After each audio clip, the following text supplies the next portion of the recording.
Sharifa be be memorial اسپتال سیالکوٹ میں آج فائر موک ڈرل کا کامیاب انعقاد کیا گیا، جس کا بنیادی مقصد عوام کو ہنگامی حالات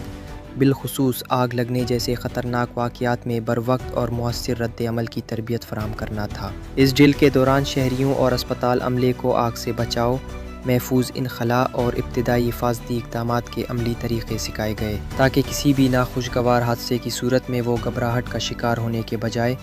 دانش مندی سے صورتحال پر قابو پا سکیں۔ ماہرین کے مطابق اکثر ہنگامی حالات میں جانی نقصان آگ کی شدت سے نہیں بلکہ بھگدڑ، خوف اور بنیادی حفاظتی تدابیر سے لا علمی کے باعث ہوتا ہے۔ اسی تناظر میں اس مشق کا مقصد یہ بھی تھا کہ شہری فائر فائٹر عملے کے پہنچنے سے قبل کم از کم اپنی اور اپنے ارد گرد موجود افراد کی جان محفوظ بنانے کے قابل ہو سکیں۔ انتظامیہ کا کہنا ہے کہ اس قسم کی سرگرمیاں عوامی شعور بیدار کرنے میں نہایت اہم کردار ادا کرتی ہیں